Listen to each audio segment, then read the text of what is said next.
ശ്രീമദ് ഭഗവത്ഗീത ധ്യാനം. നാരായണം നമസ്കൃത്യ നരം ചൈവ നരോത്തമം ദേവീം സരസ്വതീം വ്യാസം തതോ ജയമുദീരയേത്. നഷ്ടപ്രായേഷു ഭദ്രേഷു നിത്യം ഭാഗവത സേവയാ ഭഗവതേ ഉത്തമശ്ലോകേ ഭക്തിർഭവതി നൈഷ്ടകീ. മൂകം കരോതി വാചാലം പങ്കും ലംഘയതേ ഗിരിം യത്കൃപാതമഹം വന്ദേ പരമാനന്ദമാധവം.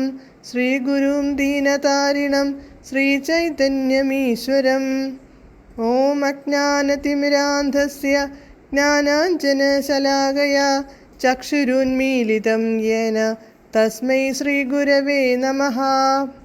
നമഃ ഓം വിഷ്ണുപാദായ കൃഷ്ണപ്രേഷ്ഠായ ഭൂതലേ ശ്രീമദേ ഭക്തിവേദാന്ത സ്വാമിന്നിധി നാമിനേ. നമസ്തേ സാരസ്വതേ ദേവേ ഗൗരവാണി പ്രചാരിണേ നിർവിശേഷ ശൂന്യവാദി പാശ്ചാത്യദേശതാരിണേ. ജയ ശ്രീകൃഷ്ണ ചൈതന്യ പ്രഭു നിത്യാനന്ദ ശ്രീ അദ്വൈത ഗദാധര ശ്രീവാസാദി ഗൗരഭക്തവൃന്ദ. ഹരേ കൃഷ്ണ കൃഷ്ണ കൃഷ്ണ ഹരേ ഹരേ, ഹരേ രാമ രാമ രാമ ഹരേ ഹരേ. ഹരേ കൃഷ്ണ കൃഷ്ണ കൃഷ്ണ ഹരേ ഹരേ, ഹരേ രാമ രാമ രാമ ഹരേ ഹരേ. ഹരേ കൃഷ്ണ കൃഷ്ണ ഹരേ ഹരേ, ഹരേ രാമ രാമ രാമ ഹരേ ഹരേ. ഭഗവത്ഗീത യഥാരൂപം. അധ്യായം 10 വിഭൂതിയോഗം. ശ്ലോകം 11, പേജ് നമ്പർ 544. തേഷാമേവാനുകമ്പാർദ്ധമഹമജ്ഞാനജം തമഃ നാശയാമ്യാത്മഭാവസ്ഥോ ജ്ഞാനദീപേന ഭാസ്വത. പദാനുപദം. തേഷാം ഏവ അവരുടെ തന്നെ, അവരോട് തന്നെയുള്ള, അനുകമ്പാർത്ഥം അനുകമ്പ കാണിക്കാൻ വേണ്ടി, അഹം ഞാൻ, ആത്മഭാവസ്ഥഃ സ്വന്തം ഹൃദയത്തിലിരുന്ന്, ഭാസ്വത ഭാസ്വത്തായ പ്രജ്വലിക്കുന്ന, ജ്ഞാനദീപേന ജ്ഞാനദീപത്താൽ, അജ്ഞാനജം അജ്ഞാനജനിതമായ, തമഃ തമസിനെ, നാശയാമി നശിപ്പിക്കുന്നു. വിവർത്തനം. അവരിൽ സവിശേഷാനുകമ്പയോടെ ഞാൻ ഹൃദയസ്ഥനായിട്ട് ജ്ഞാനദീപം കൊണ്ട് അവരുടെ അജ്ഞാനജന്യമായ തമസിനെ അകറ്റുന്നു. ഭാവാർത്ഥം. ചൈതന്യ മഹാപ്രഭു വാരണാസിയിൽ താമസിച്ച് ഹരേ കൃഷ്ണ കൃഷ്ണ കൃഷ്ണ ഹരേ ഹരേ, ഹരേ രാമ രാമ രാമ ഹരേ ഹരേ എന്ന മന്ത്രം ഉദ്ഘോഷിച്ചു നടക്കെ ആയിരക്കണക്കിനാളുകൾ അദ്ദേഹത്തെ അനുഗമിച്ചു. അക്കാലത്ത് ബനാറസിൽ വലിയ സ്വാധീനശക്തിയുണ്ടായിരുന്ന പ്രകാശാനന്ദ സരസ്വതി എന്ന മഹാപണ്ഡിതൻ ശ്രീ ചൈതന്യ മഹാപ്രഭുവിനെ ഒരു വികാരജീവിയെന്ന് പറഞ്ഞപഹസിച്ചു.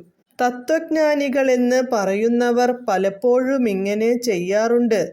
ഭക്തന്മാരിൽ മിക്കവരും അജ്ഞാന തമസിൽപ്പെട്ടവരും വൈജ്ഞാനികമായി വെറും ബാലന്മാരും വികാരഭരിതരുമാണെന്നും അവർ കരുതുന്നു. ഇത് ശരിയല്ല. ഭക്തിയുടെ സിദ്ധാന്തങ്ങൾ നിരത്തിവെച്ച അനേകം മഹാപണ്ഡിതന്മാരുണ്ട്. ഇത്തരം കൃതികളുടെയോ ആധ്യാത്മിക ഗുരുവിൻ്റെയോ സഹായം തേടാൻ കഴിഞ്ഞില്ലെന്നു വരികിലും നിർവ്യാജമായ ഭഗവത് ഭക്തിയുത സേവനത്തിൽ ഏർപ്പെട്ടുകൊണ്ടിരുന്നാൽ അയാൾക്ക് സ്വഹൃദയസ്ഥനായ കൃഷ്ണൻ തന്നെ സഹായത്തിനെത്തും. ഏതു വിധത്തിലും കൃഷ്ണാവബോധം ലഭിച്ച നിർവ്യാജ ഭക്തന് ജ്ഞാനം ലഭിക്കാതെ വരില്ല. തികഞ്ഞ കൃഷ്ണാവബോധത്തോടെ ഭക്തിയുത സേവനത്തിലേർപ്പെടുക എന്നതാണ് ഏക യോഗ്യത. വിവേചന ബുദ്ധി ഉപയോഗിക്കാതെ ശുദ്ധജ്ഞാനമുണ്ടാവില്ലെന്നാണ് ആധുനിക തത്വജ്ഞാനികൾ കരുതുന്നത്. ഇതിന് ഭഗവാൻ തന്നെ ഈ ശ്ലോകത്തിലൂടെ ഉത്തരം നൽകുന്നു. വിദ്യാഭ്യാസമോ വൈദിക പ്രമാണങ്ങളെപ്പറ്റി വേണ്ടത്ര അറിവോ ഇല്ലാത്തവർക്കു പോലും ശുദ്ധ ഭക്തിപൂർവം സേവിക്കുന്നതായാൽ തൻ്റെ സഹായം ലഭിക്കുമെന്ന് ഭഗവാൻ അരുളി ചെയ്യുന്നു. നിരപേക്ഷ തത്വത്തെ, പരമതത്വത്തെ, പരമദിവ്യോത്തമ പുരുഷനെ ഊഹാപോഹങ്ങൾ കൊണ്ട് മനസ്സിലാക്കാനാവില്ലെന്ന് കൃഷ്ണൻ അർജുനനോട് പറയുന്നു. മാനസിക പ്രയത്നം കൊണ്ടു മാത്രം ഭഗവാനെ കുറിച്ചറിയാനോ അദ്ദേഹത്തെ പ്രാപിക്കാനോ സാധിക്കുകയില്ല. അത്രയും മാഹാത്മ്യമുണ്ട് അദ്ദേഹത്തിന്. മനുഷ്യൻ ഊഹാപോഹ വ്യഗ്രനായിക്കൊണ്ട് കോടാനുകോടി വർഷങ്ങൾ കഴിച്ചു കൂട്ടിയാലും ശരി, ഭക്തനല്ലെങ്കിൽ, പരമതത്വപ്രേമിയല്ലെങ്കിൽ ഒരിക്കലും ആ പരമസത്യത്തെ, കൃഷ്ണനെ അറിയാൻ സാധിക്കുകയില്ല. ഭക്തിപൂർവം ചെയ്യുന്ന സേവനം കൊണ്ട് മാത്രമേ അദ്ദേഹം പ്രസാദിക്കൂ. ഭഗവാൻ തൻ്റെ അചിന്ത്യ ശക്തിയാൽ ഭക്തന്റെ ഹൃദയത്തിൽ സ്വയം വെളിവാകും. ഒരു വിശുദ്ധ ഭക്തന്റെ ഹൃദയത്തിൽ കൃഷ്ണൻ എപ്പോഴും വാഴുന്നുണ്ട്. സൂര്യതേജസ്വിയായ അവിടുത്തെ സാന്നിധ്യത്തിൽ അജ്ഞാനാന്ധകാരം ഉടൻ നീങ്ങിപ്പോകുന്നു. ഇങ്ങനെയാണ് ഭഗവാൻ ശുദ്ധഭക്തജനത്തോടുള്ള വിശേഷ കാരുണ്യം കാട്ടുന്നത്. അനേക കോടി ജന്മങ്ങളിലെ ഭൗതികതാ സമ്പർക്കം മൂലം അടിഞ്ഞുകൂടിയ മാലിന്യത്താൽ ധൂസരമാണ് മനുഷ്യഹൃദയം.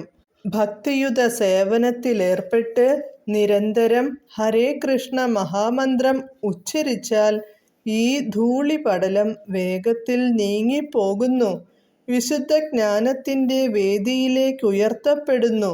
ഈ ഭക്തിയുത സേവനം കൊണ്ടും മന്ത്രജപം കൊണ്ടും മാത്രമേ വിഷ്ണുപദമാകുന്ന ആത്യന്തിക ലക്ഷ്യം പ്രാപിക്കാൻ കഴിയൂ. ഊഹാപോഹങ്ങൾക്കും വാദങ്ങൾക്കും അവിടെ എത്തിക്കാനുള്ള കഴിവില്ല. ജീവിതത്തിനു വേണ്ടുന്ന ഭൗതികാവശ്യങ്ങളെപ്പറ്റി ഭക്തൻ വിഷമിക്കേണ്ടതില്ല. ഉത്കണ്ഠയും വേണ്ട. ഹൃദയത്തിലെ അന്ധകാരം നീങ്ങിപ്പോയാൽ ഭക്തന്റെ സേവനത്താൽ സന്തുഷ്ടനായ ഭഗവാൻ ആവശ്യങ്ങളെല്ലാം നിറവേറ്റിക്കൊടുക്കും. ഇതാണ് ഭഗവത്ഗീതയിലെ ഉപദേശങ്ങളുടെ സാരം. ഭഗവത്ഗീത പഠനം വഴി ഒരാൾക്ക് ഭഗവാന് സ്വയം സമർപ്പിതനായി തീരുവാൻ കഴിയും. ഭക്തിപൂർവം കൃഷ്ണന്റെ സേവനത്തിൽ മുഴുകുകയും ചെയ്യാം. സർവവും ഭഗവാൻ ഏറ്റെടുക്കുന്നതോടെ ഭക്തൻ ഭൗതിക പ്രയത്നങ്ങളിൽ നിന്നെല്ലാം തികച്ചും മുക്തനാകുന്നു. ഹരേ കൃഷ്ണ.